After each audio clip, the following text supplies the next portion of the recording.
to another episode of Earth911's Sustainability in Your Ear, the podcast conversation with a change maker working to accelerate the transition to a sustainable carbon neutral society. I'm your host, Mitch Ratcliffe. Let's talk about reuse, the easiest way to reduce the carbon emissions associated with a product.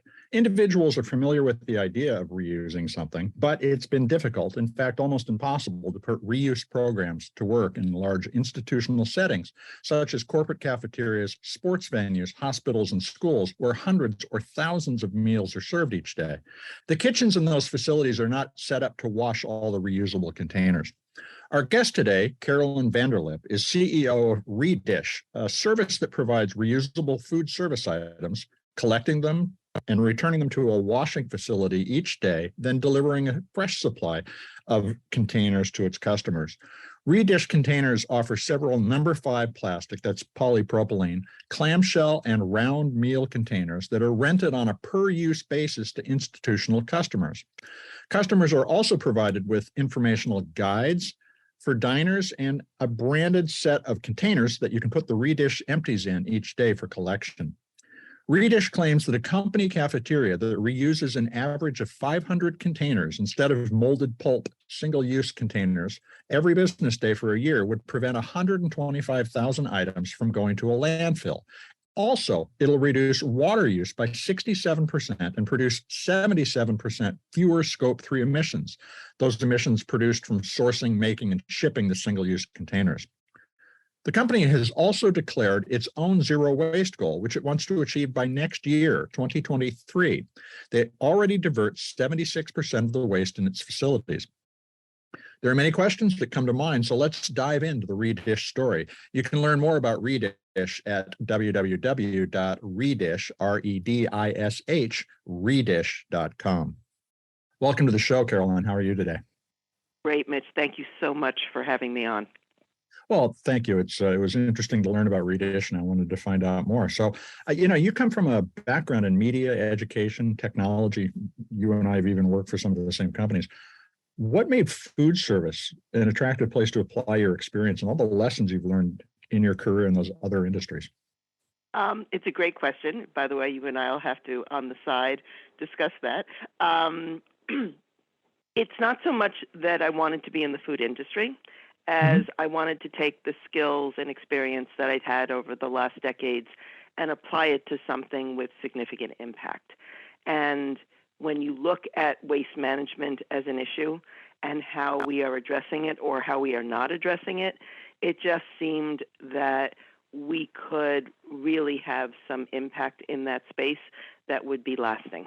And so it really didn't matter what industry it was in as much as, all the skills that you develop in various sectors can be applied.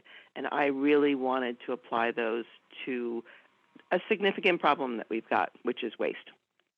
Well, tell us, what is Redish's mission and what are your goals? How do you measure whether or not you've been successful in that mission?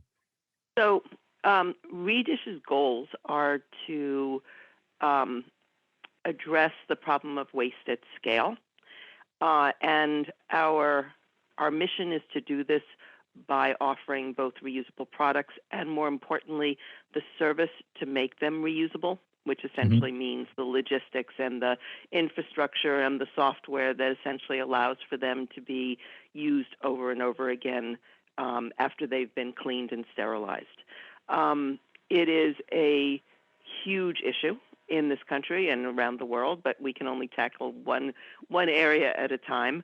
I think the numbers that really spoke to me were that we use approximately 1 million food service packaging items, single-use food service products every year in the U.S. And that actually equates to about 10 million tons of waste. I don't think any of us can even imagine how large that is. I think it's easier to contemplate the fact that landfills have filled up. They're not building a lot more. We're trucking waste, 5-6 hours away, and it's a significant, really, really significant problem, which we wanted to tackle. So tell us, how does the redish process work? What's involved? I'm a cafeteria at a hospital. Let's say I sign up. What's going to happen? Well, the first thing that's going to happen is that we're going to work with you pre-launch to understand what the traffic patterns are like in and out of your cafeteria. Because it's not enough that there's a cafeteria. You really have to look at, I take my food out of the cafeteria and I go to my office on the 15th floor, or I go to the nurse's station in that particular example, on the 11th floor. So we work with our clients to look at the traffic pattern of how kind of food service is circulating within the entity, and then we work with them to essentially retrofit recycle bins for reuse or redish bins.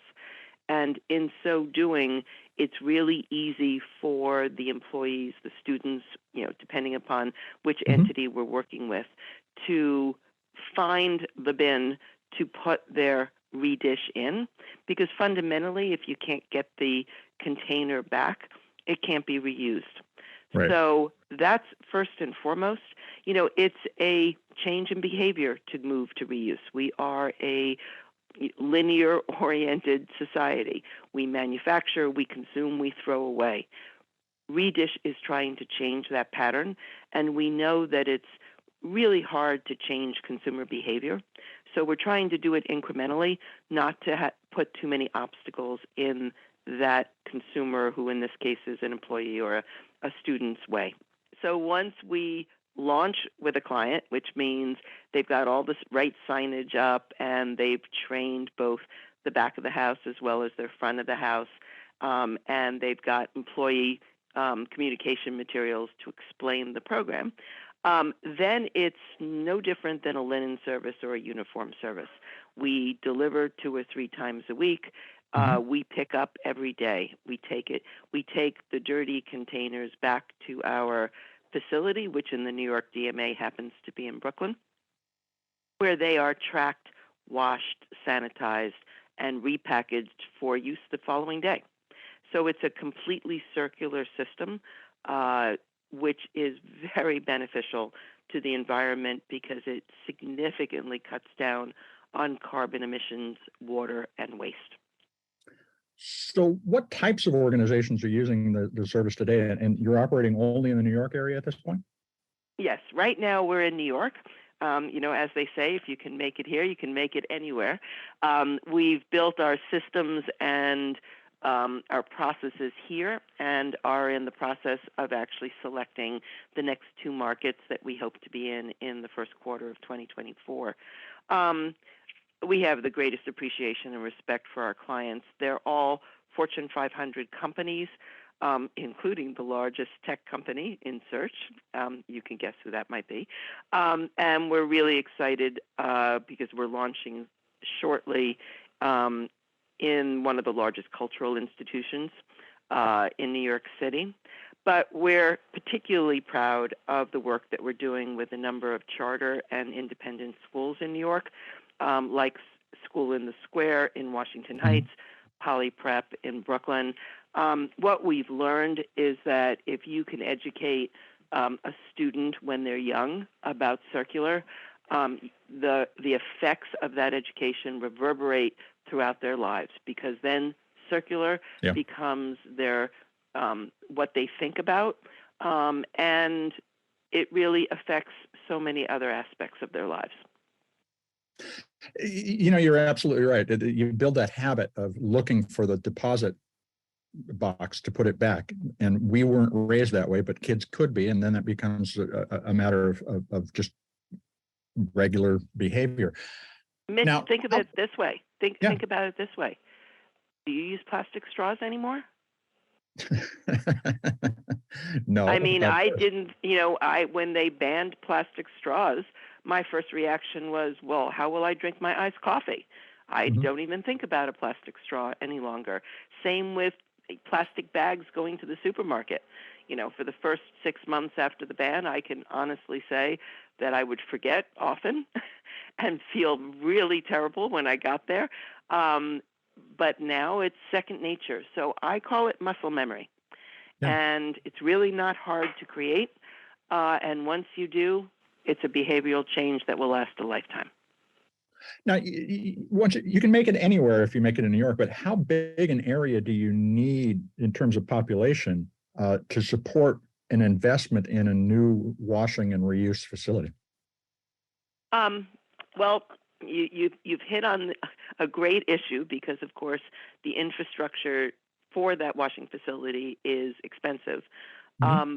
But if you think about every community has schools, every community has cultural institutions, hospitals, restaurants. Once you start the reuse habit, there are ways to actually bring. We're focused today on the institutional market, but honestly, the consumer, restaurant, retail market is probably just as big. And once you can bring both markets together, you can go pretty deep into the cities in this country. I wouldn't. I'd argue you probably can't go deep into rural America. That would be hard because the last thing you want to do is truck waste, to a facility 100 miles away. But you can really bring reuse to a large proportion of the country. So let me ask a couple of just basic process questions. One of the things I thought of when reading about Redish was my time working at Microsoft, and on the campus in Redmond, Washington, there were at least 20 cafeterias. And a lot of us would take our food back to the office.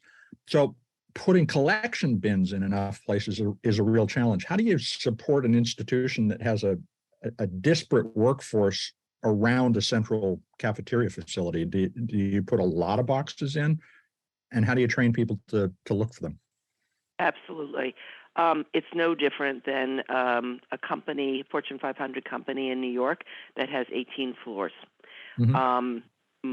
Most people take their food out of the cafeteria, as it turns out, to meeting rooms, to their offices, kind of across the board. That's the walkthrough we do.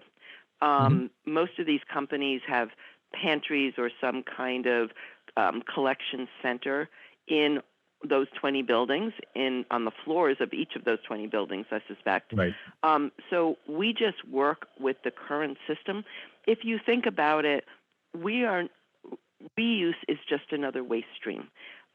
If the building, the company is already collecting compostable material or already collecting recyclable material or just trash, putting another bin or actually retrofitting an existing bin for reuse is not changing any of the operations. So really, really important because we think the adoption of reuse requires, as I said, kind of minimal behavioral change. So if you're already going to the pantry to get a cup of coffee and you're throwing out your compost there, or very simply you're just putting your trash there, having a redish or reuse bin there that's then collected by the back of the office operational folks is no different than anything else. The most important part of that question, I think, is the communication, because we have found that if management doesn't get behind a reuse program and explain what they're doing, why they're doing, what the effects of what they're doing, then, I as an employee are probably not going to pay attention. So really, communication's key. We provide our institutions with a complete media kit, everything from content for tabletop and posters and digital displays, et cetera, because we think it's really important to educate that employee or that student. Having said that, these institutions want to let their employees know that this is what they're doing, because guess what? It's what their employees are asking for. So being able to show their employees every day very visibly that they are not just talking the talk of sustainability, but literally walking the walk and doing something is really encouraging, and employees embrace it. So, communication's key, management getting on board, and then making sure that, your audience knows what to do and where to put it. So you scale up your collection activity based on what the walkthrough produces in terms of their needs. Does the customer pay for lost containers, or is that breakage built into the pricing? That was one of the things I immediately thought of. Of course, and that's why it's important for management to get on board and communicate what they're doing and why, because the client, which in this case is the Fortune 500 or the school or the hospital, is who pays for the loss. So everything we do to support the client is to make sure that their return rates are as high as possible. Usually, container gets lost here and there, but we try to keep it to a very, very small single-digit percentage. Can't get it back, you can't reuse it. Well, so one of the things that might encourage people is the idea that any food waste is also being captured and composted. Do you collect and compost food waste in the dirty containers as well? So we don't actually have a formal composting operation. That being said, so many of our containers come back with all assorted things inside, not just food. We get a lot of stainless steel flatware from the company. We get, napkins, etc. So in our own facility, we separate everything, and then, our compost goes to a composting facility, and our trash goes to the right place, and our recycle goes to the right place. Because it's very important as a sustainability-oriented company that we are sustainable ourselves. So, and then all that flatware that comes back, we wash it and send it back to our clients. Oh, nice of you to do that. Now, you say that your scope 3, that you can reduce a client's scope 3 emission by 77%. Does that also include your fleet emissions and electric consumption and so forth, water usage? Absolutely. How do you achieve that level of savings? Here's the kind of dirty little secret. Almost all of the energy and water is used in the manufacture of the containers. And so, and of course, the real dirty secret is that compostable or molded fiber containers, which is where so many companies moved to about 5 years ago, they actually use more water and more energy than single-use plastic. Obviously, compostable will degrade much faster than single-use plastic, but in terms of the manufacturing, it is 5 times what single-use plastic is. So what does that mean? If you're going to manufacture a container, regardless of the material, that only gets used once, then that means that every time you have to manufacture another one for the next person's use. The difference with reusable is after 4 turns, as we call them, of that container, the metrics look like a hockey stick because you're no longer making up for the manufacture of that container. You're now just reducing carbon emissions, reducing water, and reducing waste. I actually did a couple of numbers that I thought maybe your audience would get a better sense of it. Redish is expecting to do about 5 million units next year. In other words, to track, wash, and sanitize a little over 5 million units. That's the equivalent of about 181 metric tons of waste that is not going to landfill. But in terms of carbon emissions, it's about 577,000 kilograms of CO2. That's the equivalent of carbon that's sequestered by 214 acres of forest. So it just shows that by substituting single use with a reusable program on something that people don't even think about, which is the packaging that they eat their food out of, it has tremendous metrics. And those are the metrics that we track for our clients that can then be used in their Scope 3 emissions reporting. So I want to talk more about that in particular, but we're going to take a quick commercial break and we'll be right back, continue the conversation with Caroline Vanderlip.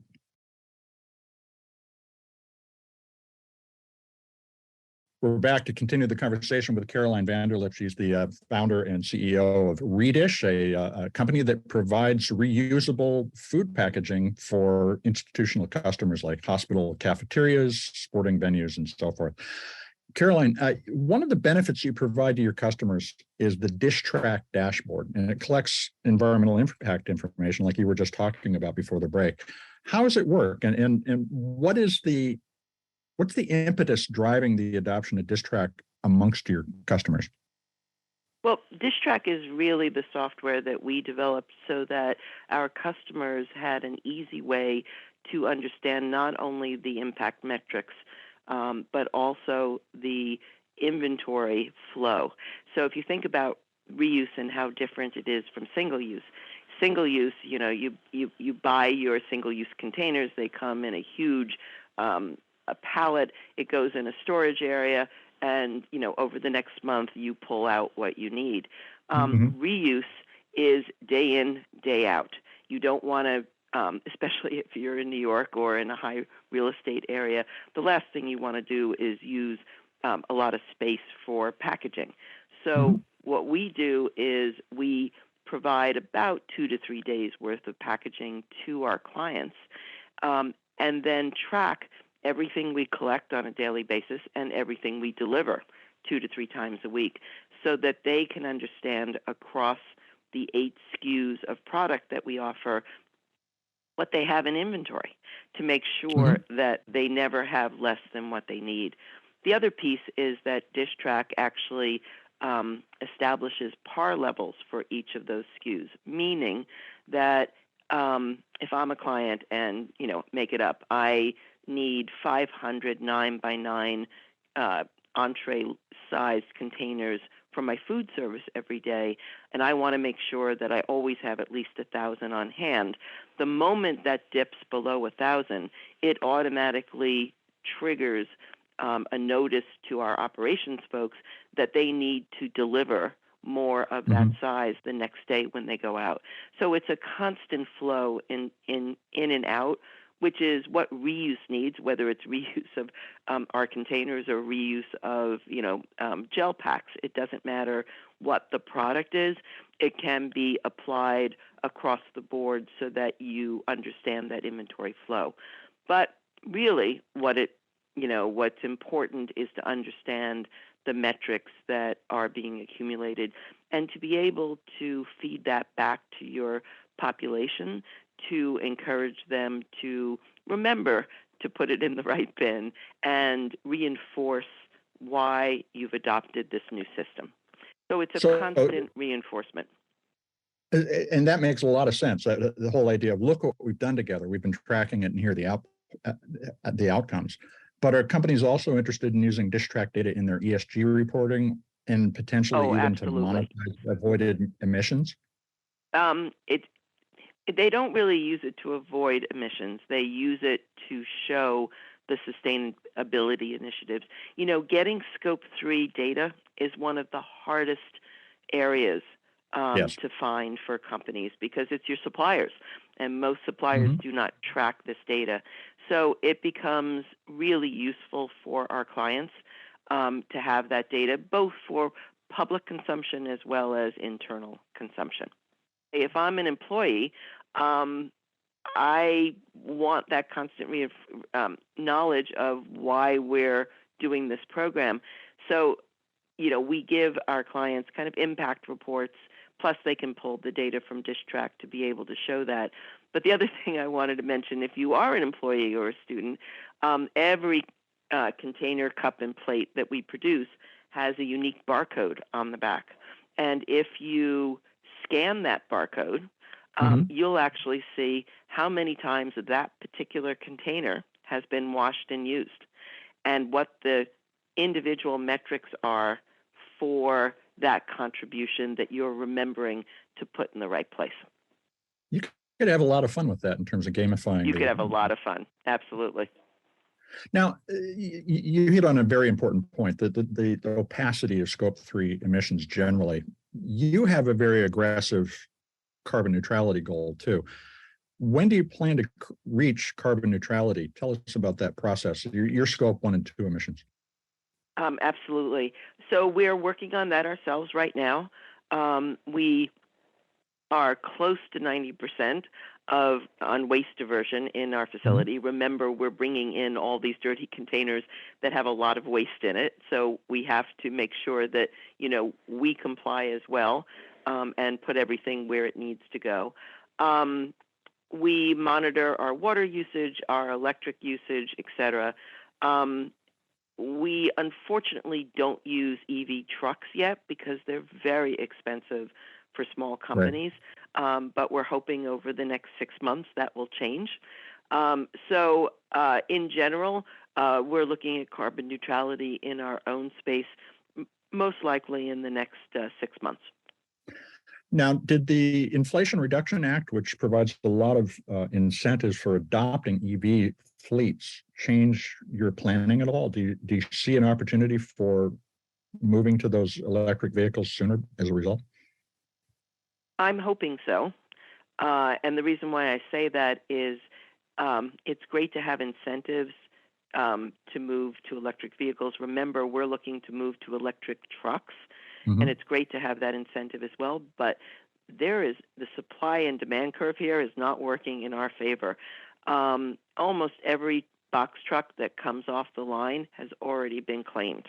Yeah. Companies like Amazon and other very, very large fleets are both financing a lot of those operations and manufacturing, and then also taking the trucks that are coming off the line.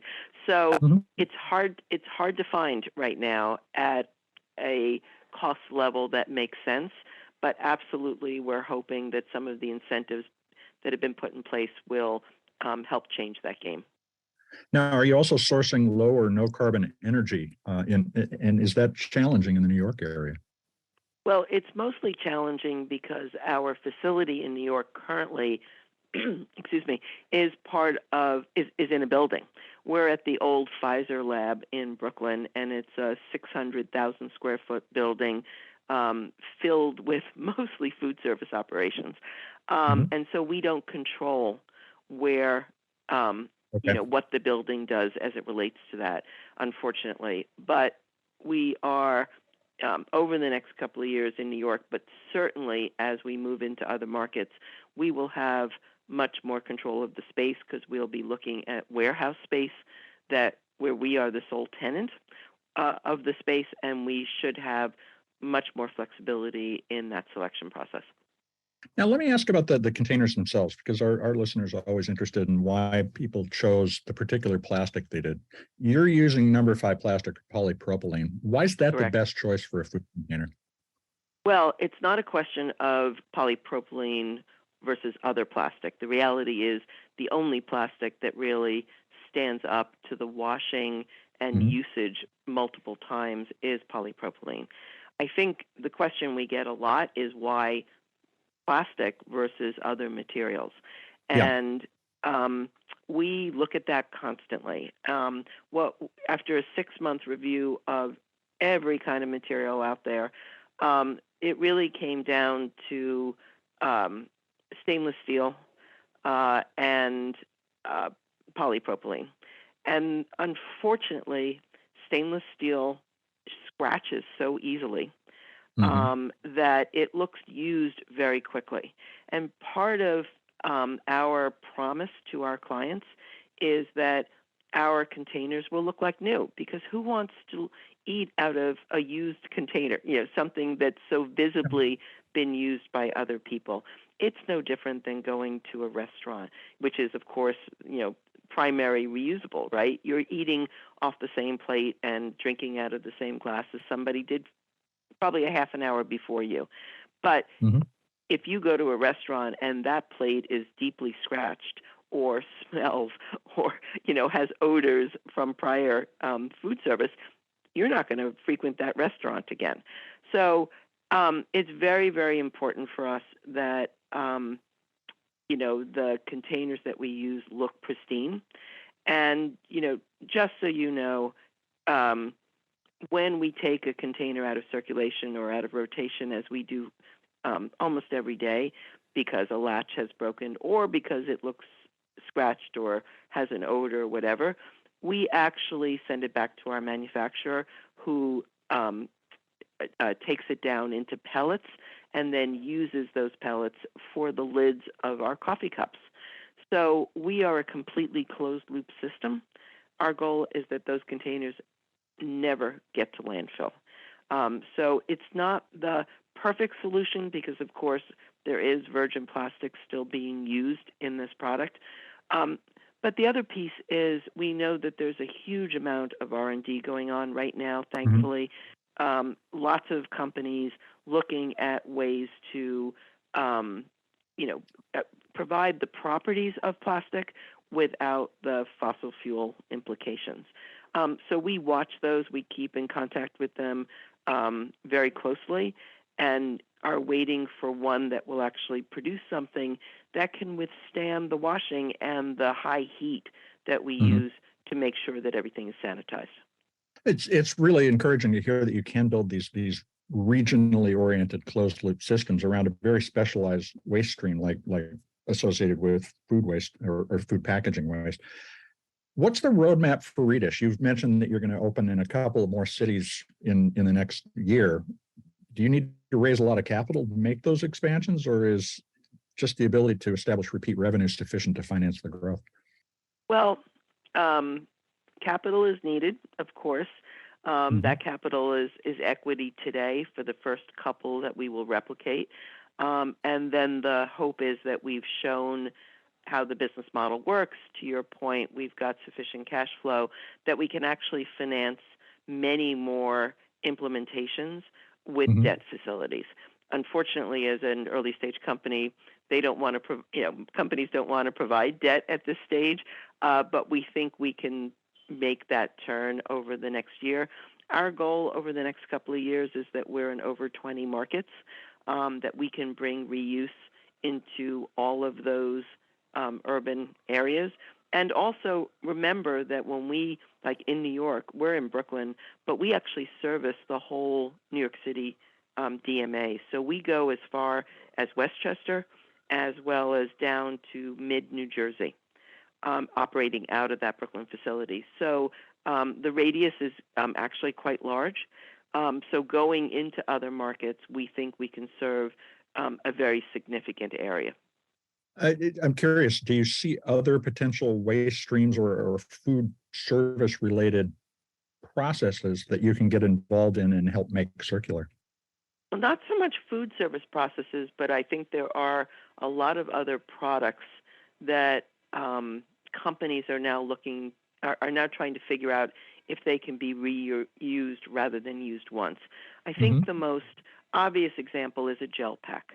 A gel pack is that cold thing that comes with your wine or your meal kit delivery, to keep the product chilly. It's actually less expensive to wash and sanitize and refreeze those gel packs than it is to buy them new. And I think a lot of companies have recognized that that is a perfect product to apply kind of our back end infrastructure to. So it's just an example.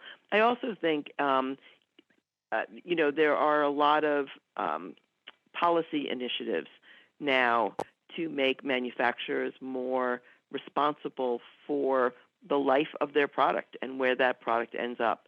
And so we're actually talking to a lot of cosmetic companies and others around how to support their efforts to make their packaging either reusable or, more importantly for them, recyclable.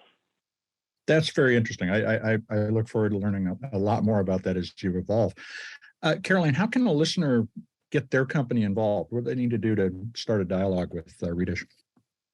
Well, our target client has at least 400 or 500 people eating in one space. So, as we've said, it could be anything from a production set which we actually service a few right now, to a hospital environment, to a senior living center, a corporation, a school, etc.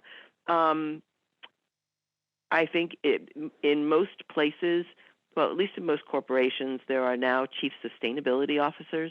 Mm-hmm. So bringing to the chief sustainability officer to their attention the fact that we exist would be great. Bringing to the head of operations the fact that this is a great way to show sustainability without changing that operational model very much.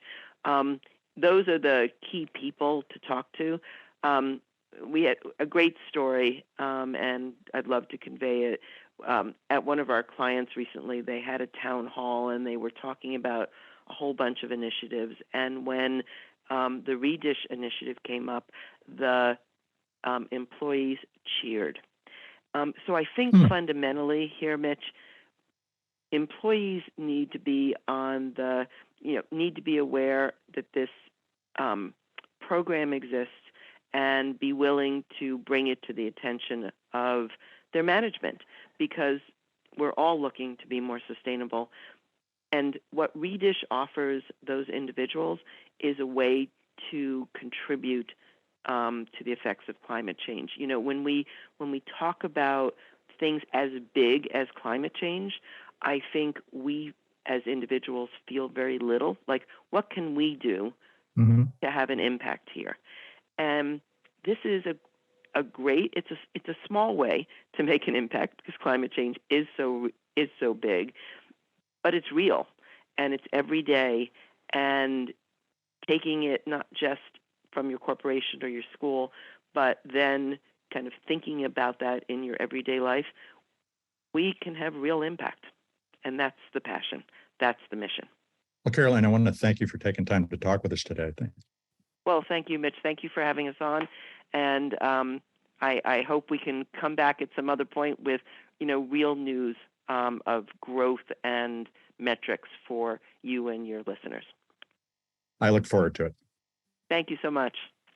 We've been speaking with Caroline Vanderlip. She's the CEO of Redish, and you can learn more about Redish at www.redish.com. Redish is all one word, no space, no dash, no colon, which is actually what the name includes, redish.com. Redish demonstrates the power of digital technology to reshape behavior by tracking and making visible the impact of waste and the benefits of waste reduction. It's interesting to me that, and partly because I've done this myself, that executives who spent decades managing ephemeral digital experiences are now applying those lessons to transforming the flow of physical stuff into circular economies. Software can turn a waste stream into a narrative simply by tracking it, and that confronts society with its wasteful habits while providing an easy solution to reduce the flow of materials to a landfill. So I look forward to hearing more about Redish's progress and how they might also address other waste streams through their existing facilities. I hope to take a minute to share this interview and all the others that we've done. Please explore our archive of hundreds of programs. We capture these stories, folks, but you're the amplifiers that get people involved in listening and living sustainably. So please tell your friends, family, and neighbors that they can find sustainability in your ear on Apple Podcasts, Spotify, iHeartRadio, Audible, or any of the other fine purveyors of podcast goodness. I'm Mitch Ratcliffe. We're going to be back with another innovator interview soon. In the meantime, folks, take care of yourself, take care of one another, and let's all take care of this beautiful planet of ours. Have a green day.